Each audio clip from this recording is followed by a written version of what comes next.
Allora, buonasera. Il nostro incontro di stasera è con Lucio Russo, che terrà la settima lezione, l'ottava, pardon, e il titolo sarà Follia, sogno e metodo. Darei immediatamente la parola a Lucio e così non perdiamo altro tempo. Allora, innanzitutto sono molto contento di partecipare e ringrazio Patrizio Campanini, l'amico Patrizio, che sia lui che sta organizzando e mi ha invitato, sia perché il tema è importante, mi ha sempre affascinato, sia perché lezioni di metodo, sia perché poi io col Centro Veneto ho avuto sempre rapporti, da tempo non ci si vede per il virus e così via, ma non dimentico l'amicizia che c'è stata sempre con molti del Centro Veneto. Allora, voi mi scuserete, ma non sono stato bene per un mese e mezzo, tra Covid, long Covid e bronchite infiammatoria che è durata quasi 20 giorni, 25 giorni, e ancora sono sotto l'effetto di questo, quindi non ho avuto il tempo di scriverlo a macchina, di dare un lavoro compiuto, e quindi lo leggerò. Penso e credo di non prendere più di 45 minuti e poi così potremo aprire un piccolo dibattito, perché sarà per me importante. Una piccola introduzione, e cioè vorrei spiegare da dove nasce questo lavoro. Da tempo, da molto tempo, diciamo, che mi interesso alla crisi del metodo classico, ai limiti del metodo classico, quei limiti che già André Green nel suo famoso libro sugli stati limite aveva addirittura riportato a Freud stesso. C'è una sua rilettura dei 5 casi classici di Freud, molto interessante, lo induce a scrivere decisamente che Freud non aveva visto, aveva frainteso, aveva trattato come nevrosi quei casi che nevrosi non erano. E che quindi casi che, come dire, non riguardano il metodo classico dell'analisi, non riguardano e non sono della verbalizzazione a livello dell'inconscio rimosso, perché si tratta, e di questo mi interessa in questo lavoro, si tratta dell'inconscio non rimosso, di livelli irrappresentabili, invisibili, invisibili della psiche. E allora tutto ciò che riguarda, ripeto, la presa di coscienza, la verbalizzazione, non raggiunge questi livelli. È da tempo che mi interrogo, questo è un lavoro che si interroga, dando un po' delle provvisorie, non dico soluzioni, ma indicazioni, veramente lo dico perché è così. Quindi quello che voglio portare avanti è la consapevolezza che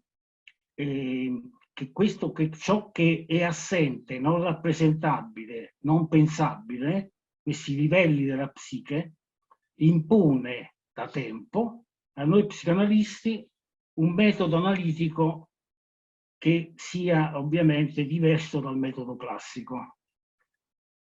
Quando certamente non è una cosa semplice, tutti noi siamo al lavoro e su questo, e credo che il ciclo che Patrizio e il Centro Veneto hanno proposto, cioè lezioni di metodo, sia proprio sulla consapevolezza che di metodo e del metodo analitico bisogna discutere. Il titolo può indurre anche un po' in errore, e io voglio chiarire una cosa. Follia e sogno hanno qualcosa di comune. Badate bene, quando parlo di follia io parlo della sana insania, cioè della follia non psicotica. E di questo spero di parlarvi a lungo, nei limiti del tempo, per chiarire fino in fondo che cosa intendo io per buon uso della follia o sana insania. E allora dicevo, follia e sogno sono accomunati, e questo lo dice Freud, vi leggerò le indicazioni di Freud sulla comunale follia e sogno, sono accomunati che entrambi includono nel loro metodo l'impensato e l'irrappresentabile. Citando rapidamente Mazzucchelli, si può dire che io ci ho lavorato su questo, su un lavoro che lessi, mi sembra, non so se era Trieste, va bene, nel congresso della SPI che si tenne tanti anni fa, e fa parte del mio libro, questo testo sul sogno, in cui metto in rilievo la novità che sui vari articoli sul sogno Mazzucchelli propone, proponendo l'idea dell'esperienza di sognare, che esperienza di sognare che è inconoscibile, una specie di punto zero, e io la chiamo addirittura, dal mio punto di vista, lo traduco sogno originario. Il sogno originario su cui Pontarliss ritornerà a proposito del corpo materno, quel qualcosa che appartiene alla fusione, al simbiotico, alla non separazione, il corpo materno, e che lo stesso Pontarliss, in modo molto arguto come lui, dice: se non si arriva a contattare l'esperienza del sognare è inutile interpretare, perché senza l'esperienza, cioè l'affettività originaria legata al sogno, è tutta accademia, ma non è analisi. Lo sto ovviamente proponendo a modo mio, ma insomma io lo traduco così, ovviamente, no? Allora, dicevo, non ho tempo stasera, e non ho avuto neanche tempo di approfondire in modo specifico come lavora il sogno e paragonarlo a come lavora la follia o la sana insania. Mi sono limitato però che entrambi possono essere intesi come paradigmi, il sogno certamente, come paradigmi del lavoro analitico. Paradigmi nel senso, diciamo, che vanno verso il sogno, sicuramente verso l'impensato, no? Verso l'impensato, verso l'ignoto, insomma, rompe lo schema consueto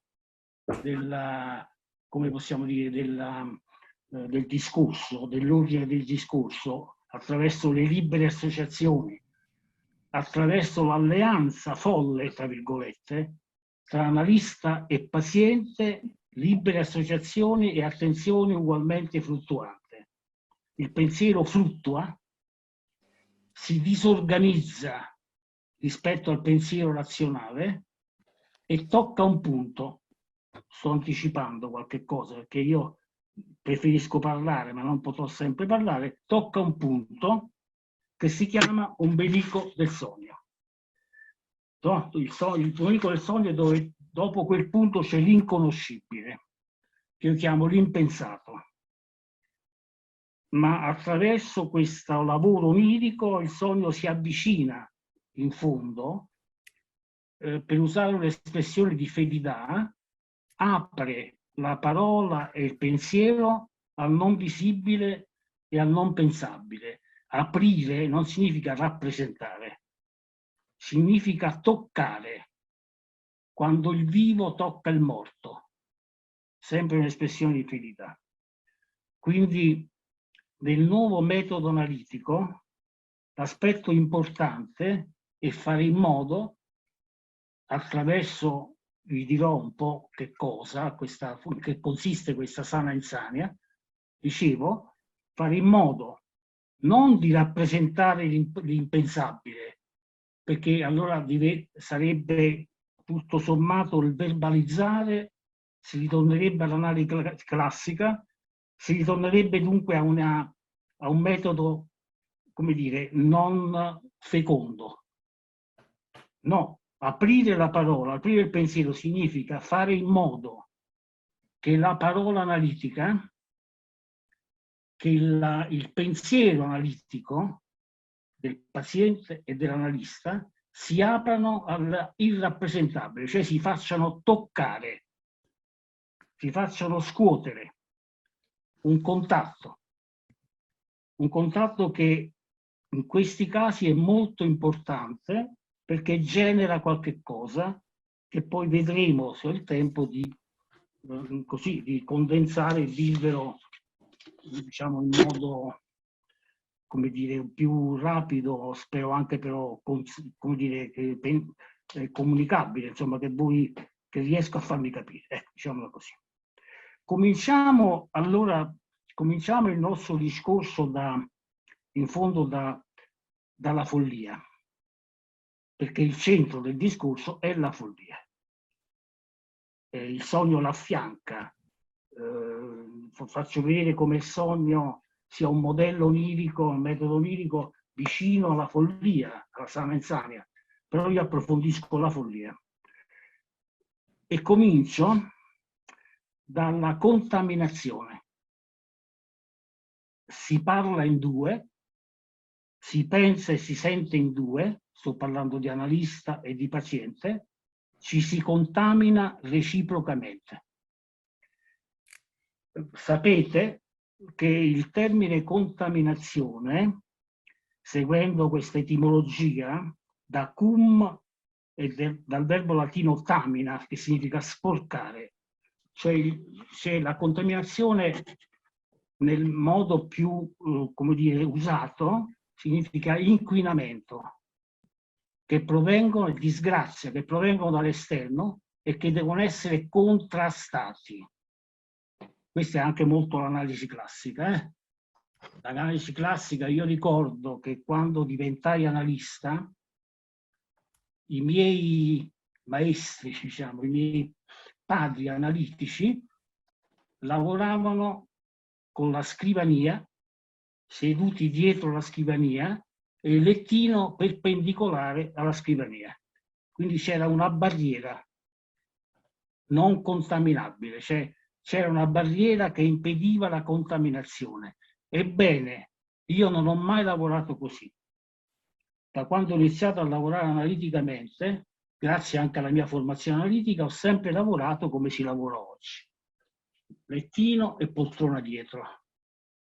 Però immagino, francamente, e non credo di sbagliarmi, che questa posizione anticontaminante era anche in fondo, lo dico un po' in modo radicale, mi perdonerete, una posizione anti-analitica. Ora si può dire oggi. Ora anti-analitica non significa che poi ci sono state anche analisi, sia chiaro, Quindi diamo il termine anti-analitica in senso relativo. Anti-analitica nel senso che le analisi condotte come l'analisi classica non riuscivano a formare sul piano regressivo del disarticolato.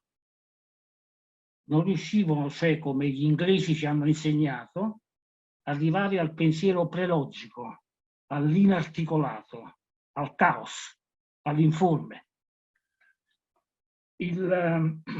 Però c'è un altro significato del termine contaminazione, nel senso che è positivo, e questo ci terrei che fosse, come dire, sentito, nel senso cioè di apertura dei confini, contaminare, apertura dei confini rigidi del soggetto, un'apertura che permette visioni e pensieri più ampi. Vediamo come nell'analisi di pazienti che sperimentano l'angoscia del crollo psicotico, sappiamo per certo dalla nostra esperienza di anni, sono più di 40 anni che io faccio l'analista, che lavoro come analista, dicevo che l'analista non deve avere fretta di interpretare e di svelare, funzionando come soggetto supposto sapere, né di comprendere secondo il verbo e la logica della coscienza. Direi, usando un termine già usato anche da altri analisti, pochi, che lavorando questi, per esempio i Baranès, sicuramente, no, come si chiamano, no, i Baranès, scusatemi, va bene, mi verrà in mente, seconda fedeltà, ma anche i famosi, mi verrà in mente, abbiate pazienza. Si lavora in e con il doppio, quindi l'io dell'analista si sdoppia, e quindi incominciamo a entrare nella sana insana, si sdoppia e diventa il doppio dell'io del paziente delirante. Diventando il doppio dell'io del paziente delirante, sperimenta in sé il proprio alter ego delirante, una sorta di delirio a due. Vi prego di non pensare alla follia de. Quando io parlo di delirio a due, sto parlando di un metodo in cui l'analista si muove tra il livello psichico in cui si trova il paziente e contemporaneamente un livello di capacità metaforizzante legato alla realtà, l'uso metaforico del linguaggio, mutevole e imprevedibile. Non posso perdere tempo, ma vi prego di pensare al doppio passo della gradiva, non della gradiva, ma di Zoe. Il doppio intendimento. Folle, come Norbert, lucida nella realtà, che usa parole a doppio intendimento. In fondo è qualcosa di simile, e da lì mi sono ispirato effettivamente a ciò che cerco di dirvi stasera. In queste situazioni estreme non può esservi, anzi non può non esservi, una corrispondenza tra metodo analitico e delirio, costruzioni in analisi. Similia similibus curentur. Per entrare analiticamente in un quadro clinico, un tale quadro clinico, l'analista diventa parte di quel quadro.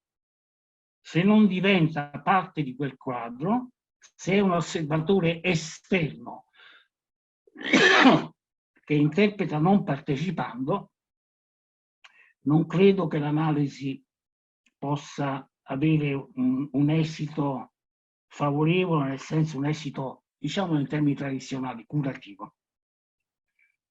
Citando Rovatti, che cos'è la follia? Citando Rovatti, nella relazione con il delirio del paziente, l'analista diventa l'uomo seduto a cavallo di un muretto. Una gamba sporge nella terraferma, un piede che sporge verso la terraferma, la realtà, verso l'identità analitica preziosamente conservata, che favorisce la simmetria necessaria nella cura, mentre l'altro gamba sporge nell'abisso del delirio. E rapidamente vi cito Fedidà, che a questo proposito parla di scissione dell'io dell'analista.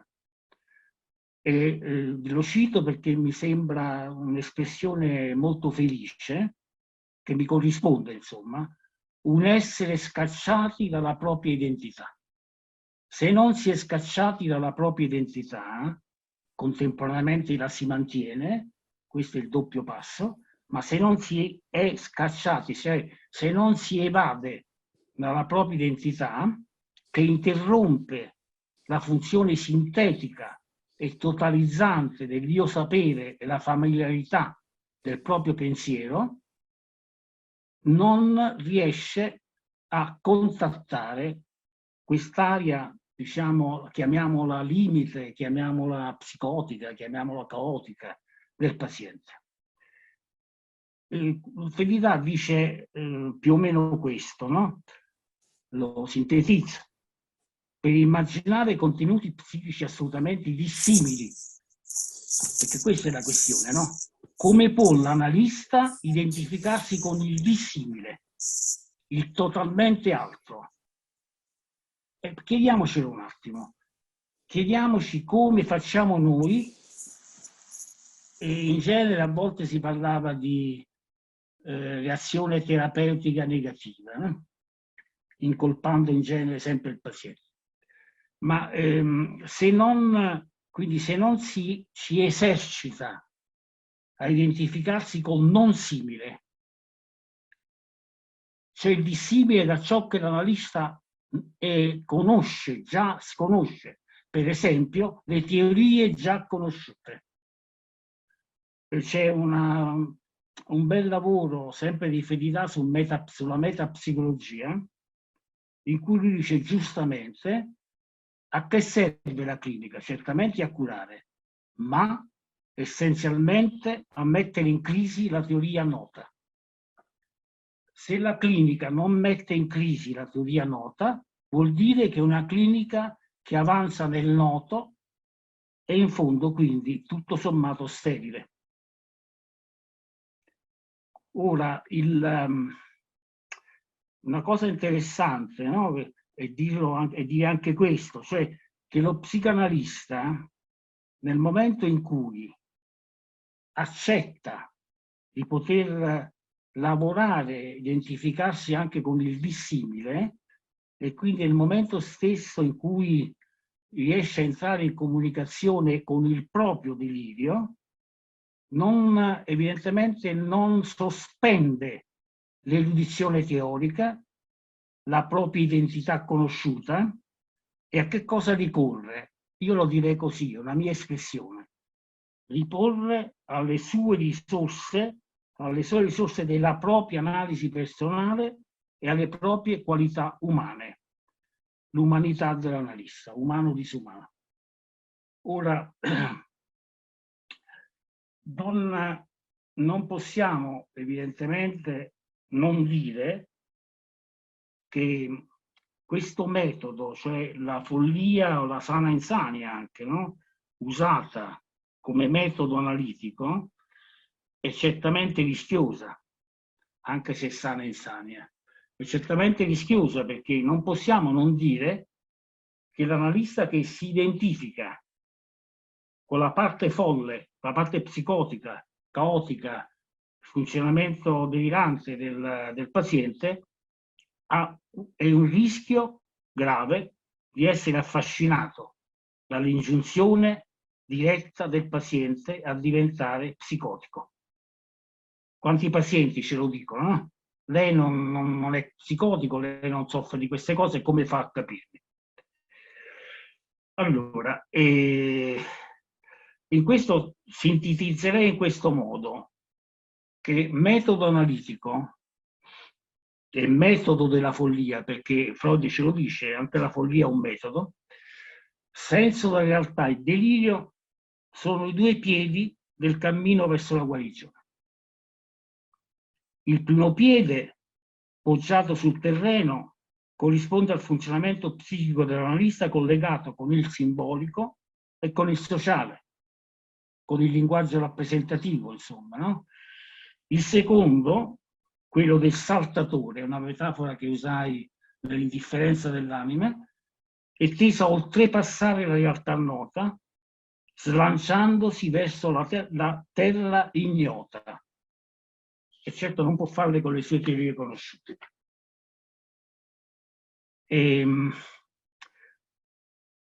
Ora, andando avanti, cerco di andare avanti rapidamente, è tempo che illustri cosa intendo affermare con l'espressione sana insania o buon uso della follia.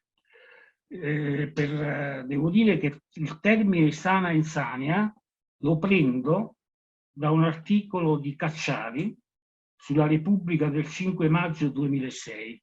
Devo dire un articolo, e poi riassumerò brevemente, interessante, ben scritto ma anche ben pensato, ovviamente di un filosofo, però che può darci qualche spunto.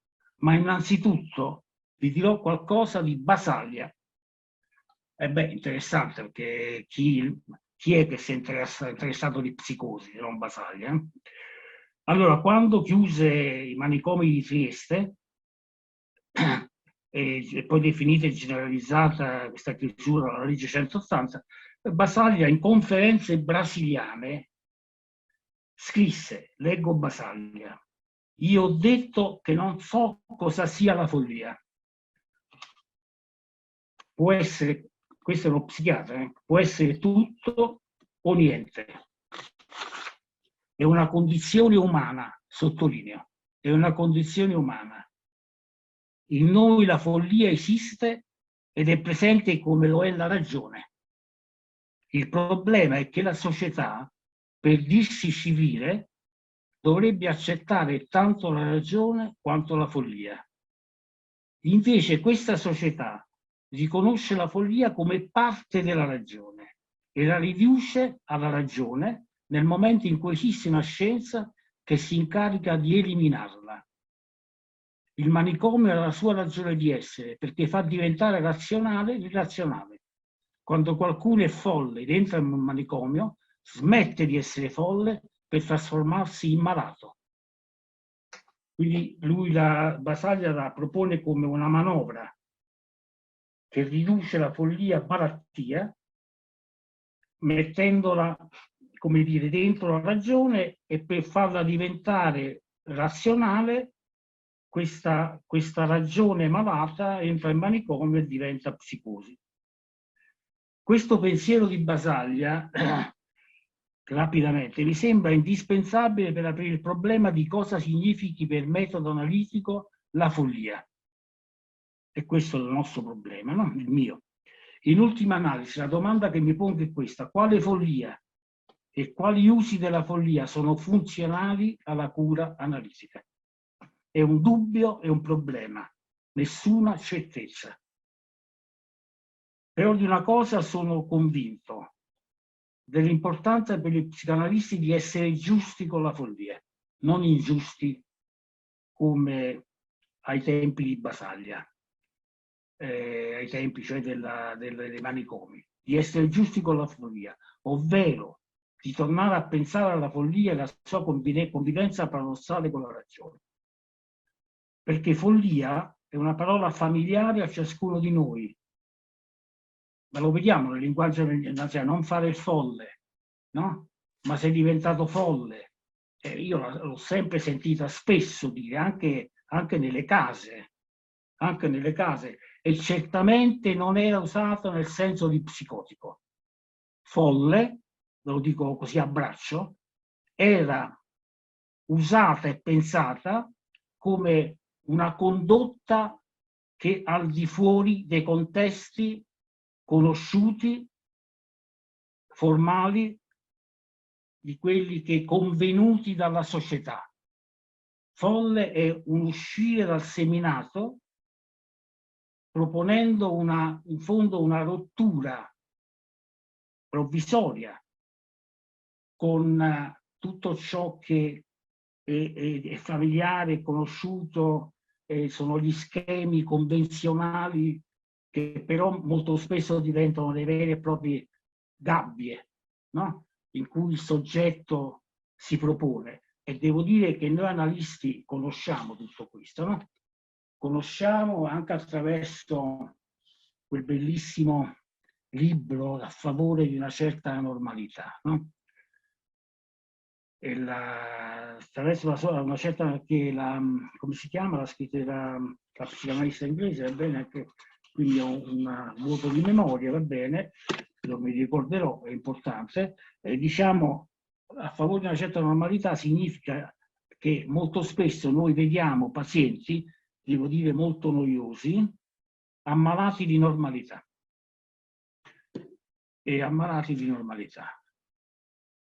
Mi ricordo che durante la mia analisi il mio analista mi chiese: ma lei cosa preferirebbe? Avere un paziente normale, steso sul lettino, ma rigido, imbavagliato, noioso, oppure un paziente appeso al lampadario che produce sogni e fantasie e simboli?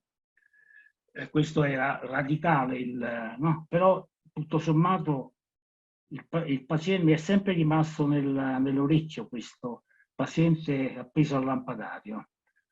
E vi dirò che mi sono sempre molto piaciuti i testi della Littl, alcuni di Winnicott, ma la Littl in particolare, che proprio parla proprio del suo modo di contattare la sofferenza psicotica di un paziente, ovviamente uscendo fuori dalla normalità di un setting. Su questo si potrebbe parlare a lungo. Allora, andando a un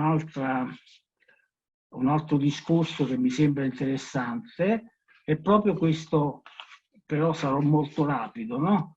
Cioè a proposito di Cacciari, che definisce la sana insania, vi leggo proprio la sua definizione: una soglia impervia, un limen, come tra luce e tenebre, tra caldo e freddo, tra dolce e amaro, tra malattia e saluto. E qui diventa, non cita Nietzsche, ma dice qualcosa che è il prospettivismo di Nietzsche, quando dice: solo il punto di vista della follia è in grado di sapere e di dire cosa sia la malattia e cosa sia la salute. È importante, è importante. Se l'analista non si mette dal punto di vista del delirio, mi chiedo ancora oggi, rischiando, mi chiedo ancora oggi cosa capisce del delirio. Cosa vuol dire malattia, cita Cacciari? Si chiede il protagonista dell'Idiota di Dostoevskij, l'epilettico folle principe Piskin. Non potrebbe rilevarsi anche in essa una pienezza di vita? Un inaudito senso di bellezza? Cacciari paragona la follia ai folli voli, maledetti alcuni, benedetti altri, ma tutti indifferenti a ogni limite imposto. Questo è importante. Di ogni radicata barriera, la scrivania.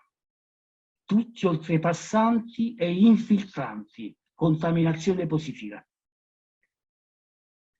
Qui il noto vale solo come spinta all'ignoto, alla scoperta, all'inaudito. La salute, continua Cacciari, significa essere contenti in sé, conservare una propria stabile forma. Il nostro, e allora, sarebbe il filosofico occidentale, e allora il linguaggio dell'insania, dell'insoddisfatta e insoddisfacibile cura. Andando rapidamente avanti, c'è a proposito sempre della sana insania, non la chiama così, ma la chiama follia, c'è Green. E il discorso di Green, che si trova sempre nel libro sugli stati limite, Green stesso dice una cosa che mi sembra interessante, no? Quando dice: gli uomini hanno sempre saputo di essere folli. Hölderlin, si nasce folli. Quindi si nasce folli. Su questo poi possiamo anche tornare, è un'espressione molto importante, in fondo anche Melanie Klein. Allora, gli uomini hanno sempre saputo di essere folli. I filosofi lo hanno affermato in diverse maniere, ma la filosofia ha fallito nella propria ricerca della saggezza e della verità perché non ha saputo riconoscere le radici originarie di questa follia. Freud invece le ha riconosciute nella sessualità. La sessualità che nello stesso tempo è il mezzo, lo strumento che è fondamentale nella strutturazione dello psichismo umano, il vettore, no? Sessualità verso l'oggetto, ma nello stesso tempo si è minimizzato la sostanza intrinsecamente folle della sessualità. Mi sono sempre chiesto che volesse dire Freud, che volesse dire Green con la sostanza intrinsecamente folle della sessualità. Io penso che lui si riferisce a una sorta di sessuale primario, sessualità primaria, non legata all'oggetto, fuori dall'inconscio rimosso, fuori dalle rappresentazioni. Quindi, come si dice, si nasce folli significa che si nasce con una sessualità primaria che è la sostanza della follia. Andando avanti rapidamente per dire una cosa che mi viene in mente è che i referenti della follia sono le passioni, gli eccessi che attraversano la ragione umana e che creano nuove lingue, nuove forme simboliche, e la follia traccia un solco tra la realtà del senso comune e la sua versione discordante. Mi veniva da pensare che il mito che rappresenta il folle, la follia, non è più Edipo, ma Dioniso. E quindi dovremmo allenarci, dovremmo capire come utilizzare il dionisiaco, l'eccesso, come analizzare l'eccesso, la follia, come includerla e come usarla se è sana insania, cioè eccesso a servizio del cambiamento, per esempio, no? E in questo c'è anche qualcosa che dice Lacan, ma ve lo risparmio, ma dico solo questa citazione. L'essere dell'uomo non solo non può essere compreso senza la follia, l'essere dell'uomo non solo può essere compreso non può essere compreso senza la follia, ma non sarebbe l'essere dell'uomo se non portasse in sé la follia.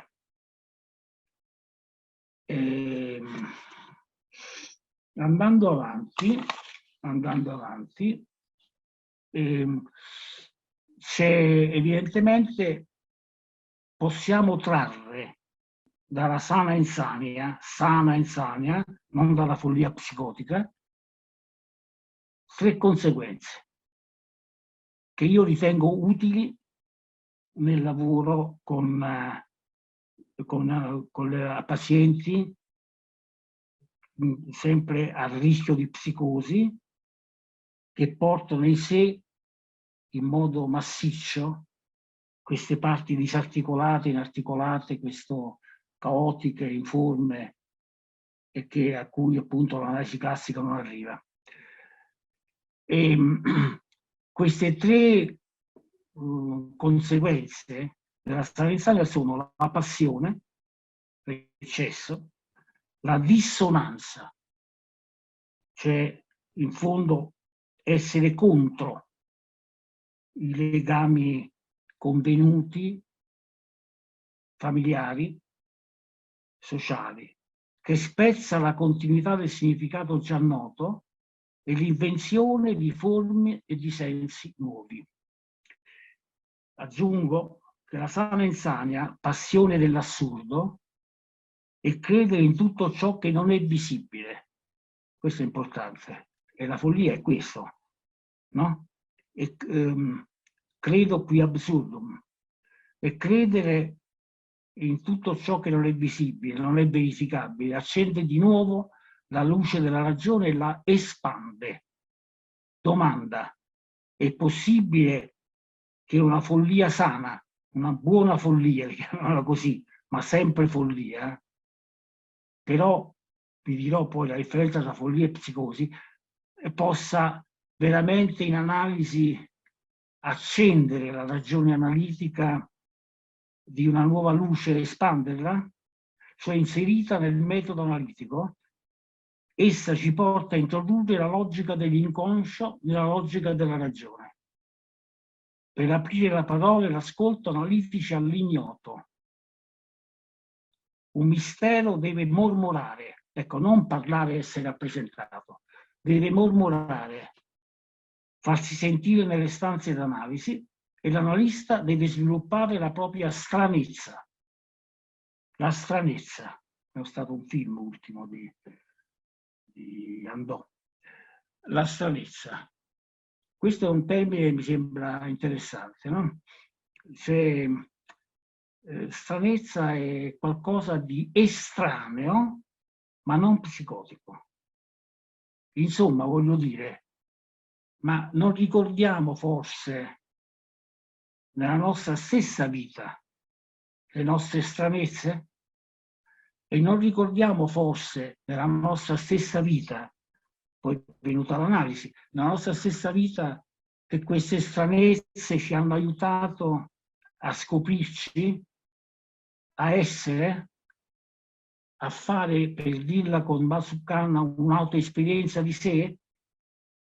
Ma perché crediamo veramente che tutto ciò che è noto, che è familiare, che non è strano, ci aiuti a essere se stessi? O non è il contrario? Sto radicalizzando, perché le cose sono sempre più sfumate. Però questo è un interrogativo che mi pongo da tempo. Che significa essere strano? Potrei, in termini di autoanalisi, e l'ho fatta, oltre all'analisi, ecco, un dono che fa l'analisi è un dono che fa l'analisi a cui dopo si fa l'analista e che l'autoanalisi continua l'analisi, fondamentale. Allora, nella relazione a due, quindi nell'autoanalisi mia personale, non posso non dire che ho rivisitato le mie stranezze. Devo dire stranezze che non mi hanno mai condotto al crollo, però stranezze erano. Stranezze io intendo appunto, come dicevo prima, estranee al mondo in cui vivi. L'estraneo, perturbante, l'estraneo familiare. È questa la follia, no? Ecco, e non pensate, non pensiamo che l'analisi debba essere perturbante per poter portarci verso strade non conosciute, per, come dicevo io in un articolo di tanto tempo fa, ignotizzare il noto. Ignotizzare il noto, perché se non si ignotizza il noto e si rimane nel noto noto, voi capite che si rimane nel familiare, si rimane in famiglia, protetti dalla famiglia, si vive male l'adolescenza. Lo strabismo dell'adolescente è proprio questo, no? Con un occhio il familiare e con occhio l'estraneo, perturbante.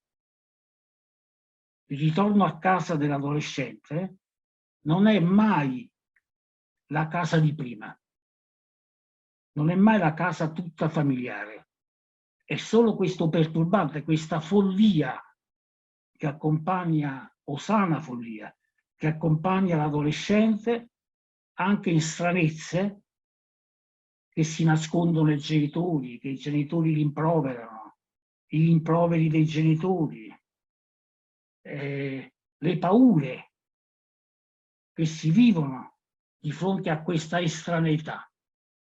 C'è una bella espressione di Freud, lo dico a memoria più o meno, c'è una bella espressione di Freud nel testo sulla gradiva, quando dice l'analista era un estraneo e deve tornare estraneo, estraneo familiare.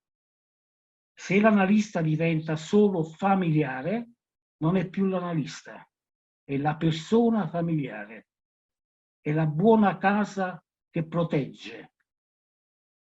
Ma evidentemente Freud vuole dire che se l'analista non si pone anche nella posizione doppia di estraneo, ecco la follia, non è analista. Non ho il tempo, purtroppo, non ho il tempo, sto già approfittando troppo.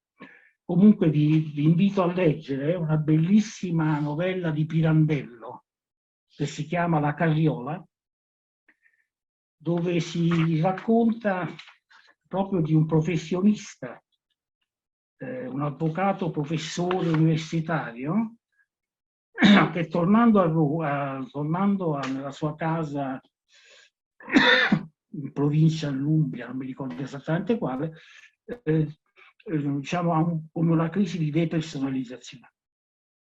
Non ricorda neanche il nome.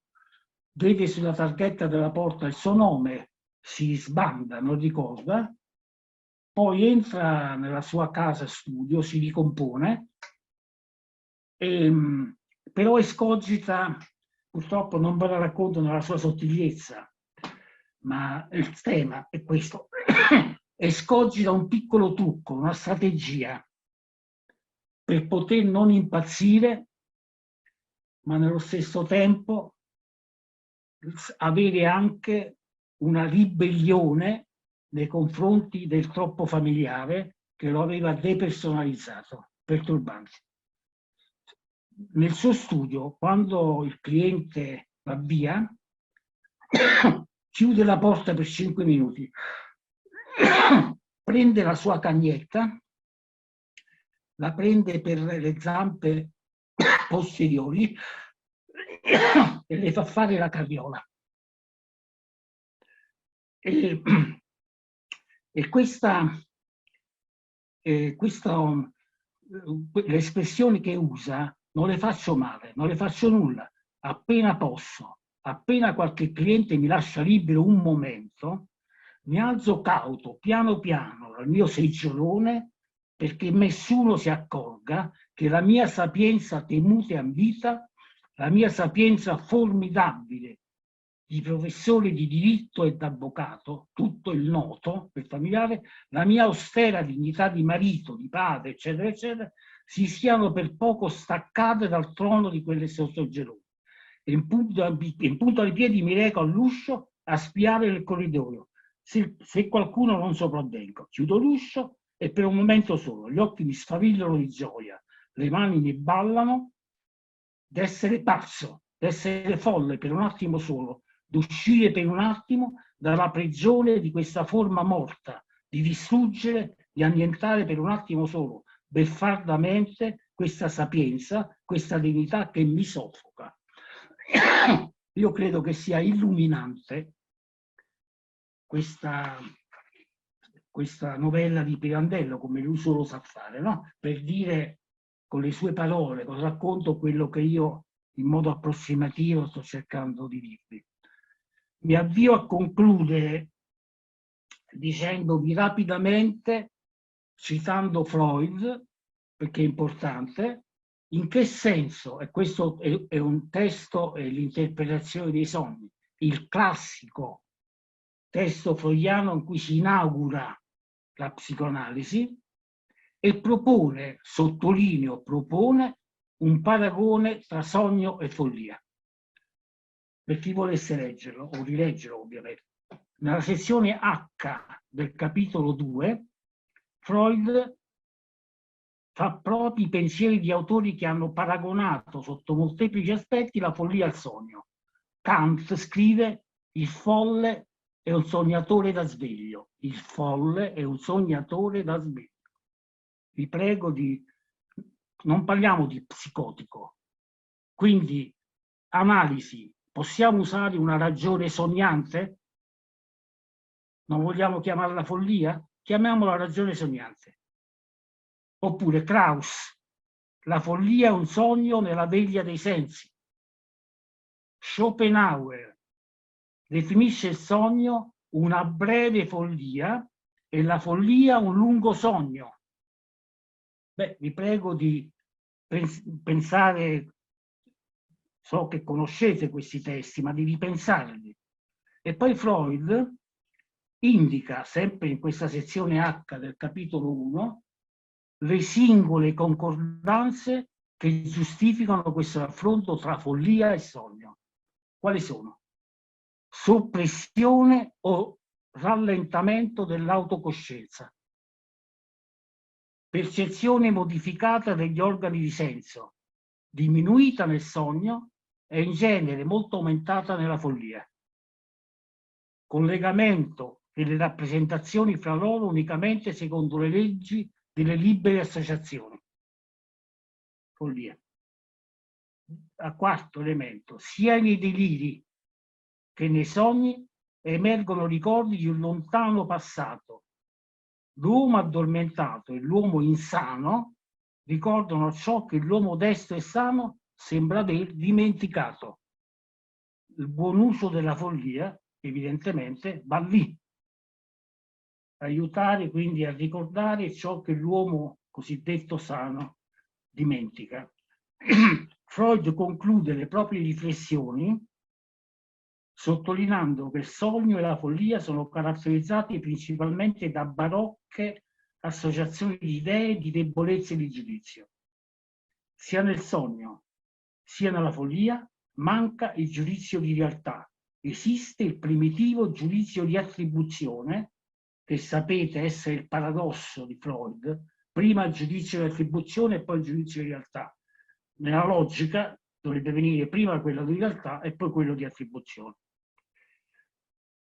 Il principio di giudizio di attribuzione è governato dal principio di piacere, cioè dal principio di non contraddizione e della atemporalità. Sia nel follia che nel sogno, lì è multiplo e rappresentato da molteplici personaggi. Credo che siate d'accordo con me che follia per Freud non è psicosi. Quindi non dobbiamo neanche spaventarci troppo. Se pensiamo come usiamo il sogno, possiamo usare la follia nel metodo analitico. E anche questo devo dirvelo perché l'ho trovato bellissimo. Kafka sogna, si risveglia, risogna e interpreta durante il sogno, cioè scrive il testo durante il sogno. Nel proprio diario, sempre Kafka, e in alcune lettere a Milena e a Felice, il grande scrittore visionario, folle, afferma di vivere la propria vita vigile accanto al sogno. Il sogno diventa il doppio della ragione. Dormo, per così dire, mentre devo dibattermi con i sogni. Il sogno per Kafka è una veglia potenziata. Io direi anche la follia è una veglia potenziata, la sana insania, una ragione e un linguaggio capaci di fare esperienza di parti di sé che la sola ragione sveglia non è capace di aggiungere, anche la follia. Kafka, certo non dormirò, non potrò che sognare. Ecco, non potrò che sognare. Il sogno continua. Kafka è come Benjamin Adorno, un sognatore da sveglio o un folle, esiliato, indifeso, privo di capacità di mentire. Insonne quasi del tutto, tormentato da sogni, come se fossero graffiati dentro di me. Kafka ci insegna che i sogni, come dire, vanno raccontati e si situano tra il testo e la cancellazione del testo, tra la ragione e tra la follia. E cito per ultimo Benjamin, quando dice: un buon racconto del sogno, come il brigante di strada di Benjamin, spoglia l'interprete delle sue teorie, delle sue convinzioni, delle sue certezze, come la sana insania. Bisogna farsi saccheggiare dal racconto per essere un buon interprete del proprio sogno. Ora mi veniva da citare Freud quando dice: prendere un carpione di verità con un'esca di bugia. Io direi prendere un carpione di verità con un'esca di follia. Rapidamente, e veramente vado a concludere, sì. Diciamo che una differenza che c'è, vado avanti quindi per dire anche la differenza tra psicosi e follia, è che dal mio punto di vista la follia è una strategia della psiche. è una strategia della psiche, in fondo come il sogno, che rende possibile toccare l'assurdo, tollerare il paradosso e includere il non senso nel senso. È questo paradosso che arricchisce il pensiero analitico, perché lo costringe a uscire fuori da uno schema fisso, da teorie note non efficaci. Essa, la follia, mette in questione certezze acquisite, ritenute immodificabili, e mette in crisi un sistema di riferimento che analista e paziente hanno assunto inconsciamente in modo dogmatico. Allora lo dico in modo radicale: solo la sana insania ci può liberare dal nostro dogmatismo difensivo.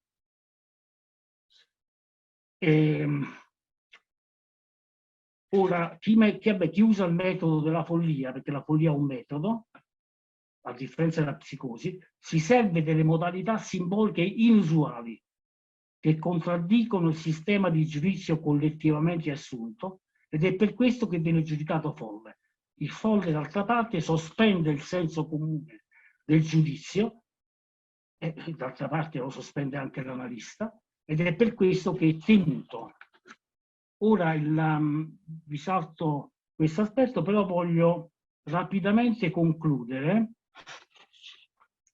che a proposito del rischio che la follia possa portare anche l'analista verso una cancellazione di sé, della sua psiche, questo è importante perché è l'esempio classico della paura che la follia e il delirio porti poi alla psicosi finale se non si comunica. Questo è importantissimo, è l'analisi. Se il buon uso della follia è comunicazione in analisi, c'è la comunicazione, si è in due a comunicare, certamente un buon uso che non rende psicotici. È questo che poi Nietzsche ha capito, perché quando, preso dal delirio dell'eterno ritorno, incomincia a inventare una nuova lingua, fonemi, simboli inusuali, com'è che si salva? Fino a quando si salva? Fino a quando, producendo i biglietti pazzi o folli, li spedisce agli amici, gli amici rispondono, interpretano e lo riconducono alla sua identità. Comunicazione. Fin quando c'è la comunicazione, Nietzsche l'aveva capito, fin quando l'altro ascolta, sente, restituisce, la follia può essere anche un delirio conoscitivo, visionario, se volete delirante, ma pur sempre una visione che apre il pensiero. Poi sull'eterno ritorno si è detto dopo. Ma quando l'amico non risponde più, ed è questo il caso di Nietzsche con Overbach, che era il suo amico principale, no? Questo aspettate che ve lo dico. Overbeck scrive a Rode e ci testimoniano il sentimento di angoscia degli amici. Man mano che Nietzsche scrive questi biglietti pazzi, l'angoscia degli amici cresce. E Overbeck in quel periodo non sa più se crede o meno alla follia dell'amico. Allora a questo punto nel partire, questo lo leggo, l'ultimo, nel partire, perché a un certo punto Overbeck fine preferisce chiudere la corrispondenza e dimenticare. E nel partire da Torino, la sera del 7 gennaio 1889, dopo aver ricevuto nelle mani di Burckhardt la lettera famosa inviatagli da amici e firma Astu, dopo aver ricevuto lui stesso un biglietto e dopo essersi consultato con il dottor Bill, Overbeck sa di prendersi un carico enorme. Non solo priva il suo miglior amico della libertà fisica e di pensiero, ma in qualche modo toglie la cultura, la conoscenza del fantasma dell'eterno ritorno, che con il mutismo finale di Nietzsche diventa assenza d'opera. Si tratta di un momento limite, indefinibile, in cui il testo e l'enunciato nietzschiani escono fuori bruscamente dalla relazione dinamica e interattiva con i testi e gli enunciati degli altri, singolarizzandosi al massimo fino alla rottura del sistema e al mutismo finale. Nel tempo istantaneo di un lampo, una violenta forza centrifuga, l'attrazione del caos, sospinge irreversibilmente il pensiero di Nietzsche nel non senso, lì dove ogni sistema rappresentativo, dunque ogni forma di pensiero umano, può vivere solo come assenza e irrappresentabile. Quindi l'importanza della comunicazione. Grazie. Grazie a te.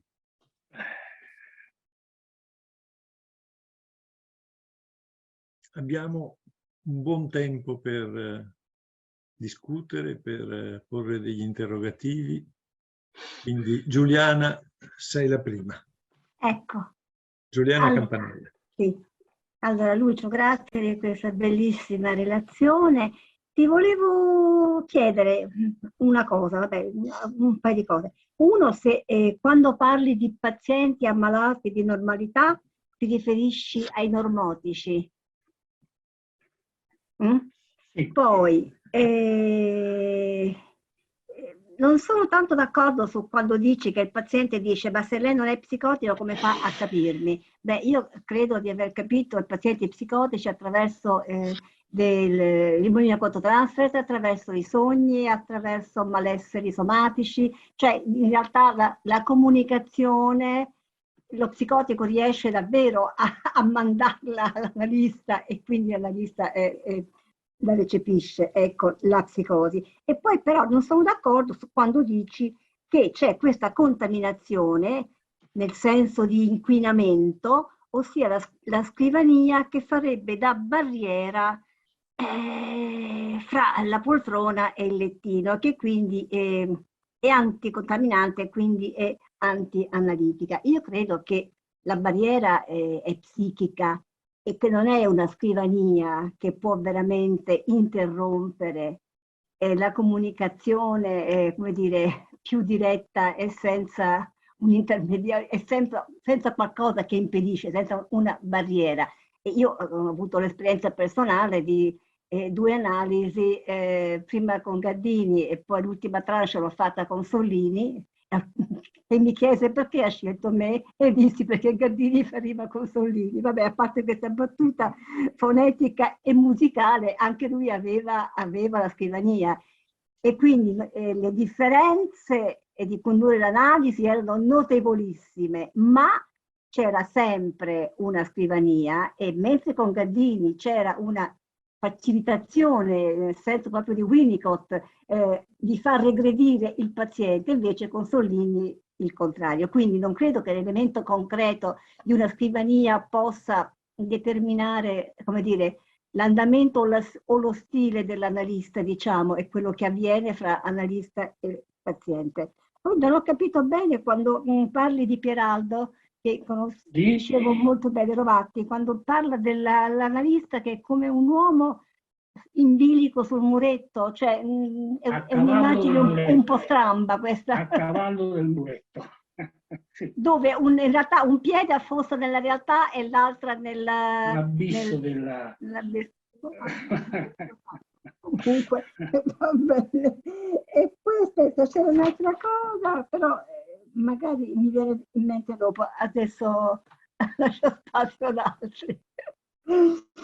Io faccio, Patrizio, rispondo, oppure raccolgo e poi rispondo. Come preferisci tu, se vuoi rispondere subito. Va bene, allora rispondo in questo caso, dai. Grazie Giuliana.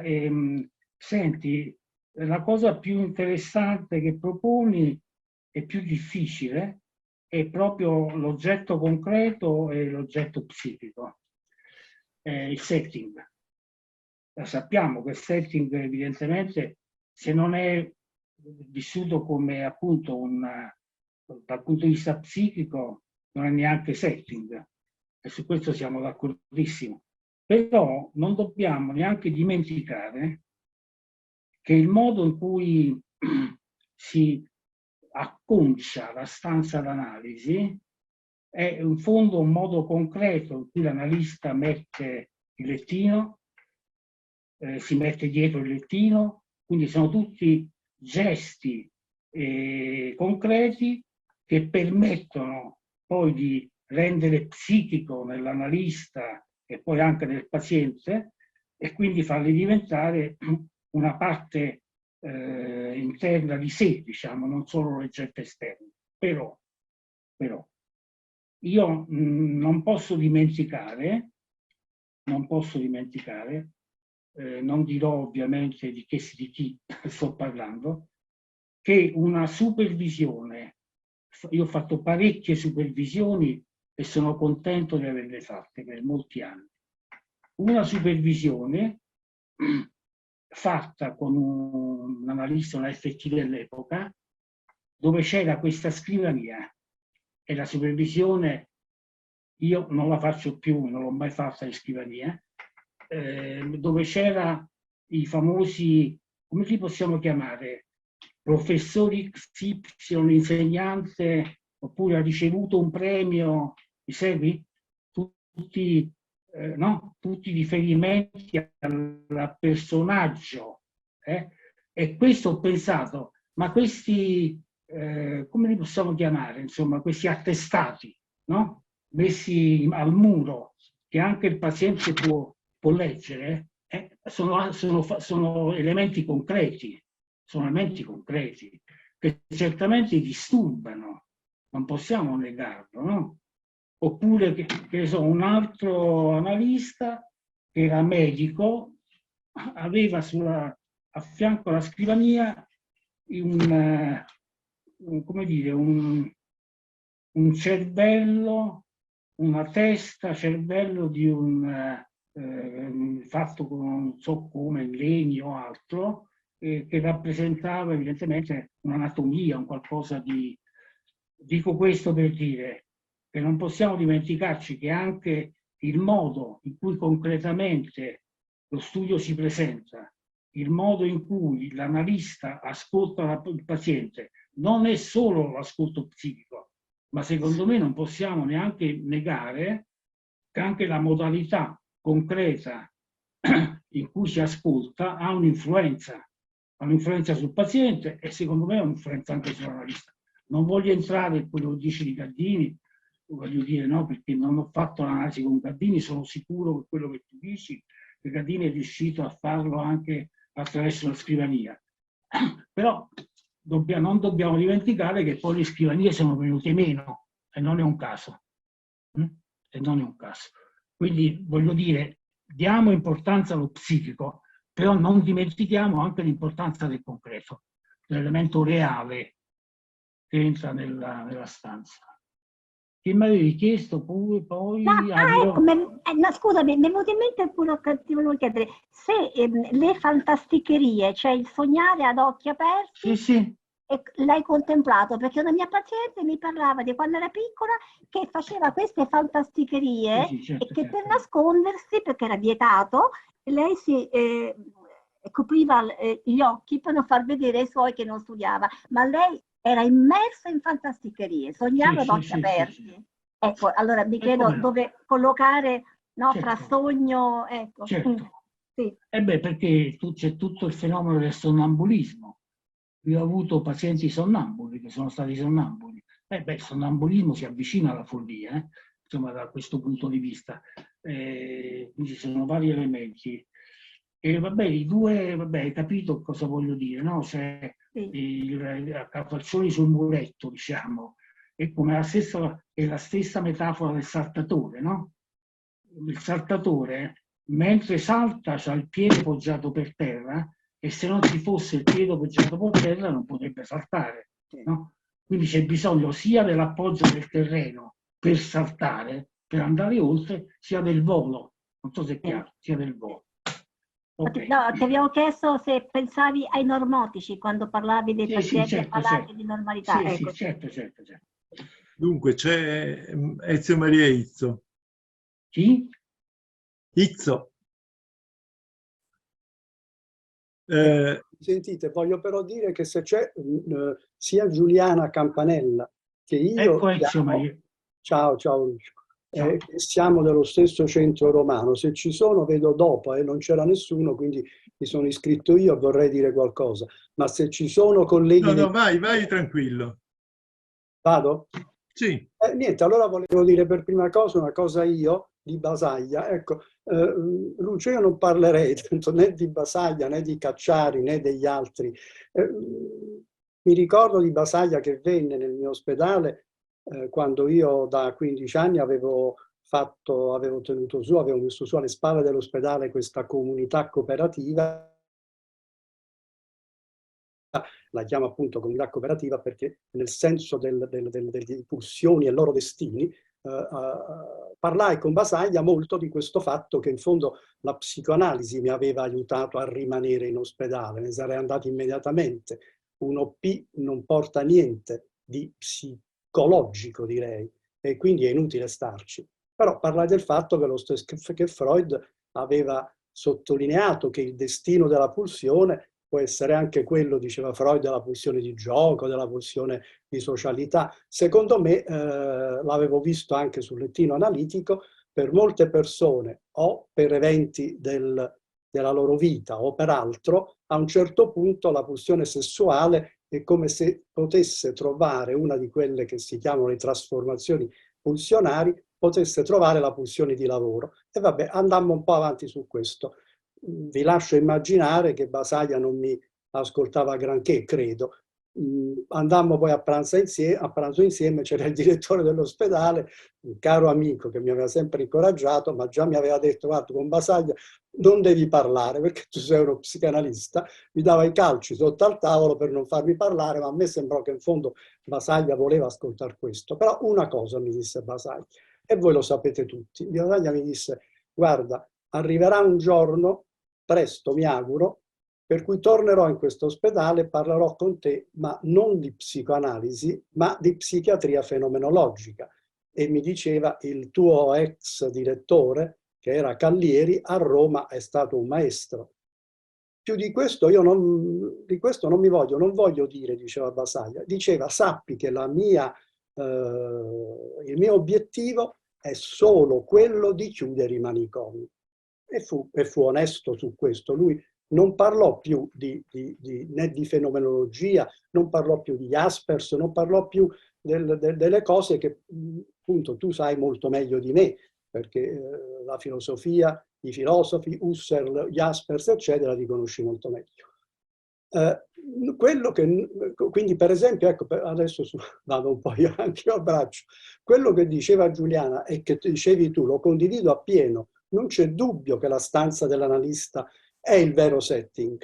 Il setting non è scritto nelle regole del cosiddetto contratto. Quelle sono regole che il paziente, ecco appunto, folle, io direi un po' borderline o psicotico, non tiene per sé. Quindi alcuni miei pazienti sul lettino non ci stanno, si mettono seduti, si girano, si alzano, vanno nell'angolo. Una mi ricordo benissimo, l'ho descritta molte volte questo caso anche sulla rivista di psicoanalisi, andava nell'angolo, faceva i giri su se stesso e mi diceva di non muovermi io perché doveva essere lei ad abbracciarsi e a darsi un autoriferimento, una cosa, lo capivo bene comunque.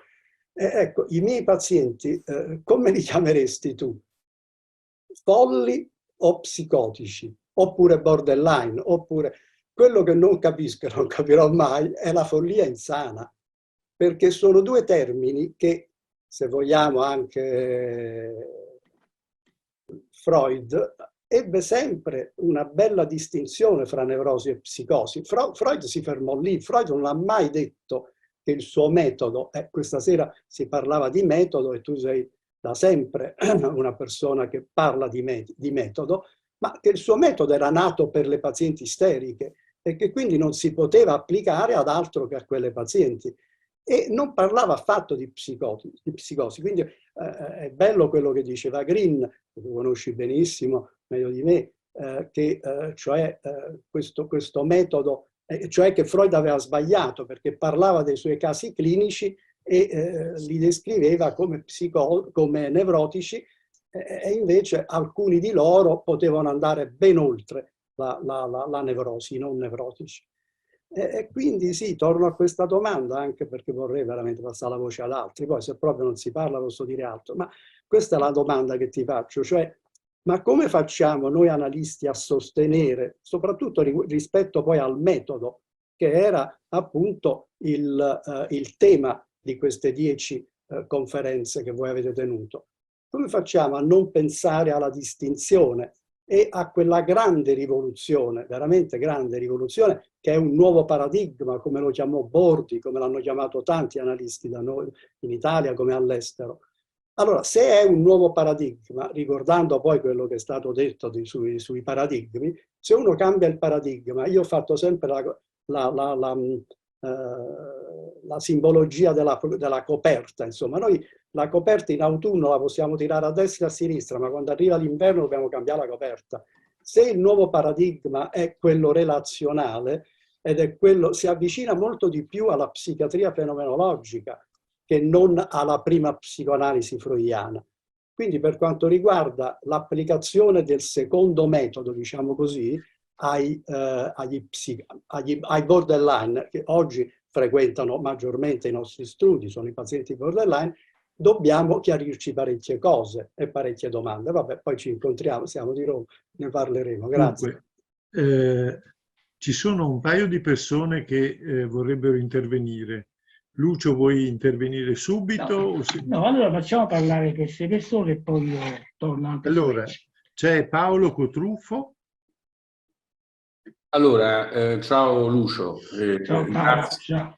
Grazie per questa bella serata e grazie al Centro Veneto. Vabbè, io ho trovato molto, come sempre, il discorso di Lucio. Volevo fare una domanda, però mi sembra che in parte abbia già risposto con quest'ultimo intervento, comunque la faccio lo stesso.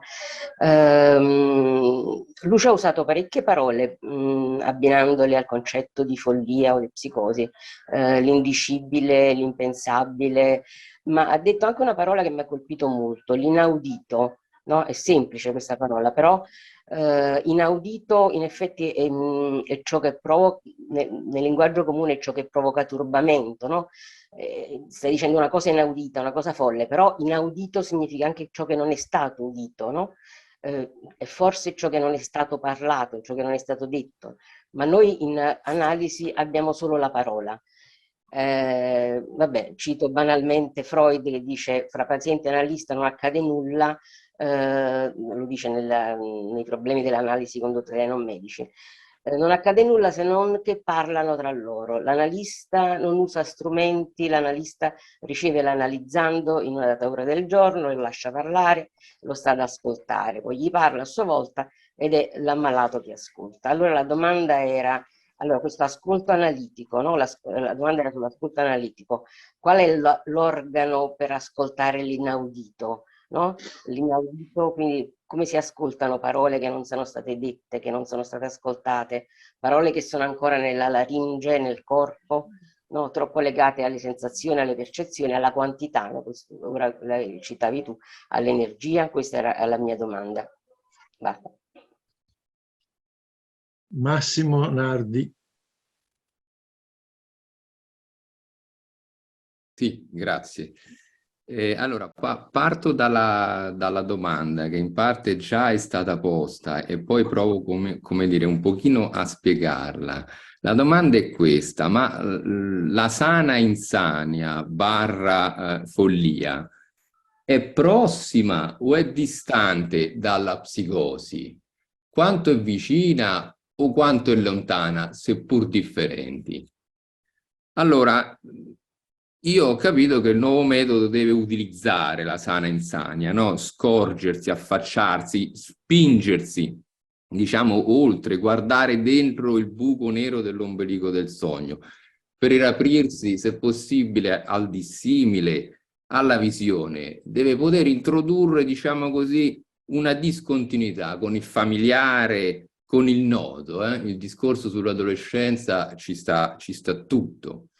E tuttavia, Lucio Russo, mi sembra che tu in alcuni punti abbia anche parlato, citando Fedidà, potrei essere impreciso, di diventare il doppio dell'io delirante del paziente. E qui ho l'impressione che siamo un po' più in là, o in un altro luogo, che non sia la sana insania o la follia.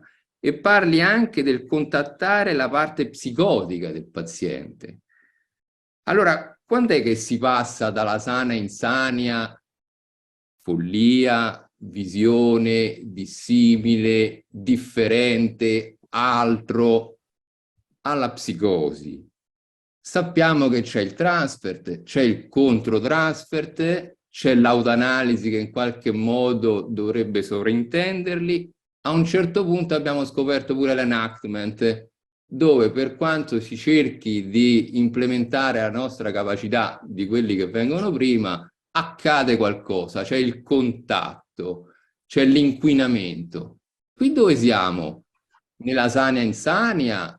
Siamo nella psicosi?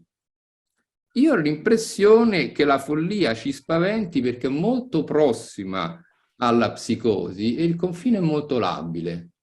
Grazie. Un secondo solo,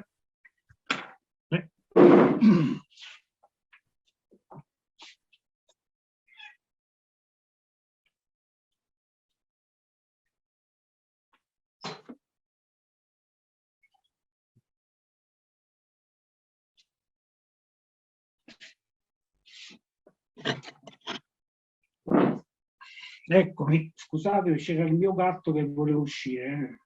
Allora, dunque, adesso mi sarei prenotato io, però se volete, perché ci sono ancora Salvatore Russo, di nuovo Izzo e Accursio.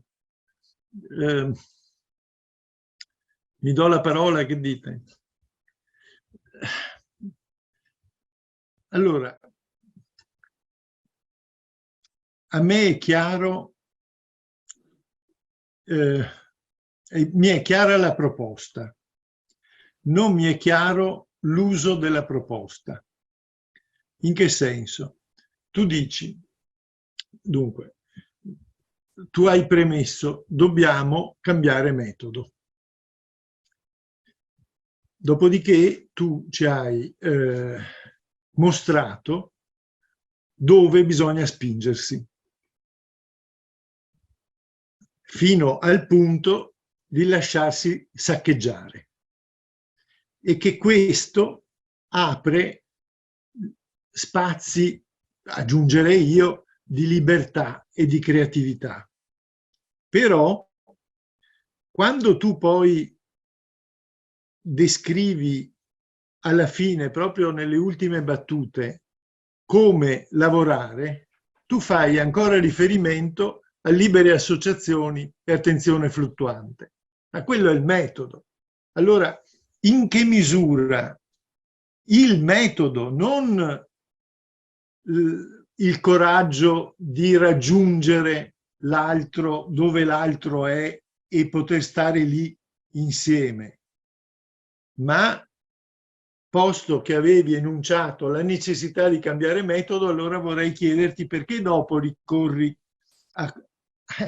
a quello che era il metodo tradizionale, cioè tradizionale, il metodo da applicare in qualsiasi situazione, che di fatto tu proponi di applicare anche una volta che si è arrivati laddove tu hai suggerito che si debba arrivare.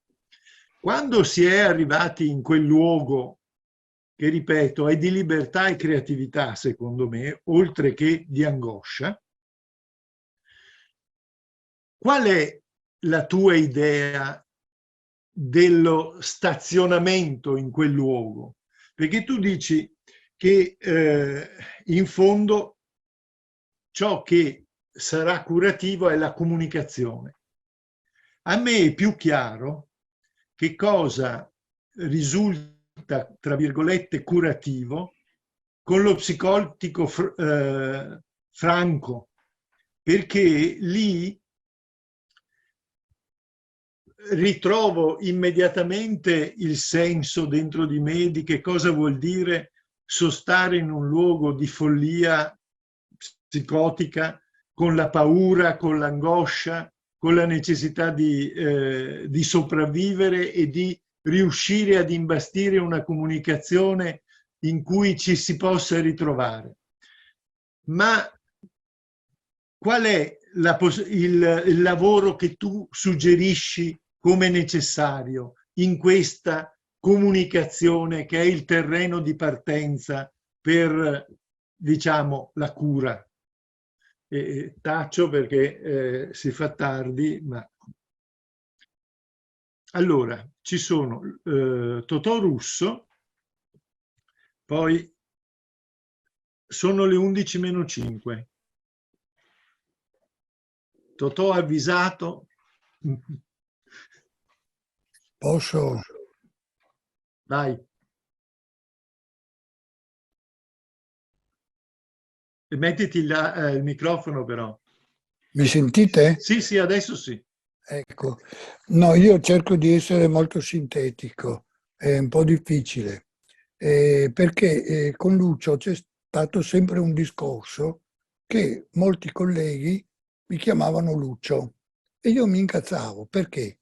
Perché dicevo, ma perché devo essere confrontato con il cugino o il fratello dotto, accademico, che sa tutte queste cose, ma che citazioni fa? Sono molto contento perché oggi non si ricordava un nome. Io probabilmente alcuni nomi neanche li conosco.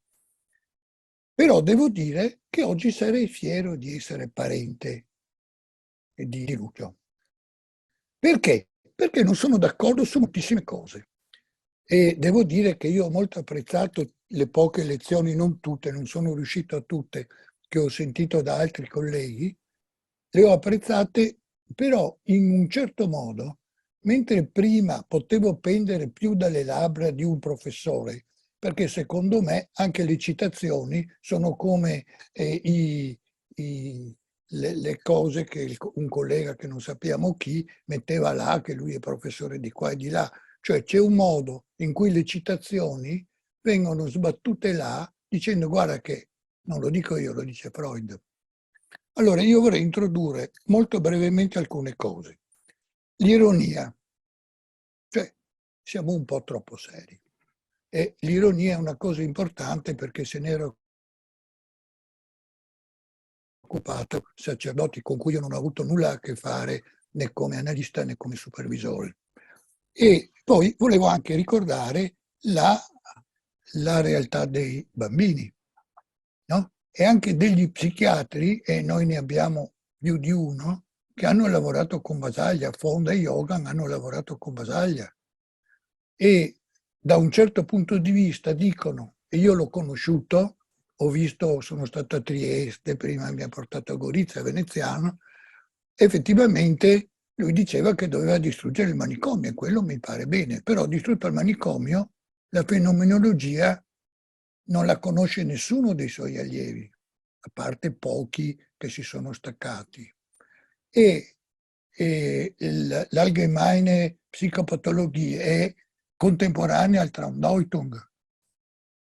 Credo che sia dello stesso anno, non si sa adesso, comunque non è molto importante. Quello che volevo dire io è che molte delle cose che lui dice le condivido e sono state anche per me preziose nella mia esperienza, anche medica, perché io sono uno psichiatra. E vorrei ricordare, e cerco di essere sintetico ancora, che Don Chisciotte non è impazzito per amore solo, ma perché leggeva tutti i libri di cavalleria. E quindi io un po' di libri ne ho letti anche troppi, di medicina, di psichiatria, di psicanalisi, di filosofia, di arte, di musica, di tutto. E dopo, e la parte più bella è quando è folle, no? E quando muore, prima di morire, diventa savio. E dice, no, ecco, io spero di non morire presto, però sto incominciando a dire, ma perché tutti questi libri? No? In fondo, però poi è chiaro che sono anch'io affascinato dalla curiosità di sapere. La vita è sogno, Calderón de la Barca, per esempio, è un'opera fondamentale che ha molto orientato il mio orientamento con i pazienti gravi. Poi la differenza tra psicosi, nevrosi, psicopatia, tossicodipendenza, cioè è molto complicata. Il limite, e qui credo che Campanile su questo abbia scritto e detto cose, ma adesso io cito quelli che conosco di persona, no? Ognuno di noi ricorda delle persone vive, no? E l'ultima cosa che volevo dire, che la paura e la noia, ne parlava molto anche Zapparoli, e c'è anche il narcisismo e l'invidia. E il narcisismo è quello che qualche analista può capitare, a me è successo, di pensare di non avere ombelico, perché Adamo, il primo uomo, viene direttamente da Dio. Le donne si sa che sono una costa, viene dopo, perché anche qua l'aspetto della psicologia femminile, Freud non credo che ci abbia capito molto. No. Le colleghe poi diventano un po' femministe e questo mi sembra eccessivo, perché in fondo avere il pene non è un peccato, non è che bisogna tagliarlo, ecco. Comunque, vabbè, questi a ruota libera, ecco, Lucio, ti sono molto grato e ti posso dire che sarei contento di essere un tuo parente, ma mi piace anche essere sono le alieno. 11. Mi piace anche essere alieno. Grazie. Allora, c'è di nuovo Izzo e poi Io volevo solo dire questo, che in fondo rapidamente. Sì, che in fondo il discorso è veramente un po' pericoloso, ma dobbiamo solo ricordare questa cosa, che ci sono degli psicologi quali dicono: allora, se facciamo discorsi pericolosi, prima o poi i testi di Freud saranno tolti dai testi di medicina e di psicologia e saranno messi su quelli di filosofia. Quindi cerchiamo di essere più aderenti. Vabbè, ne parleremo, Lucio. Grazie tanto. Alfonso Arcusio.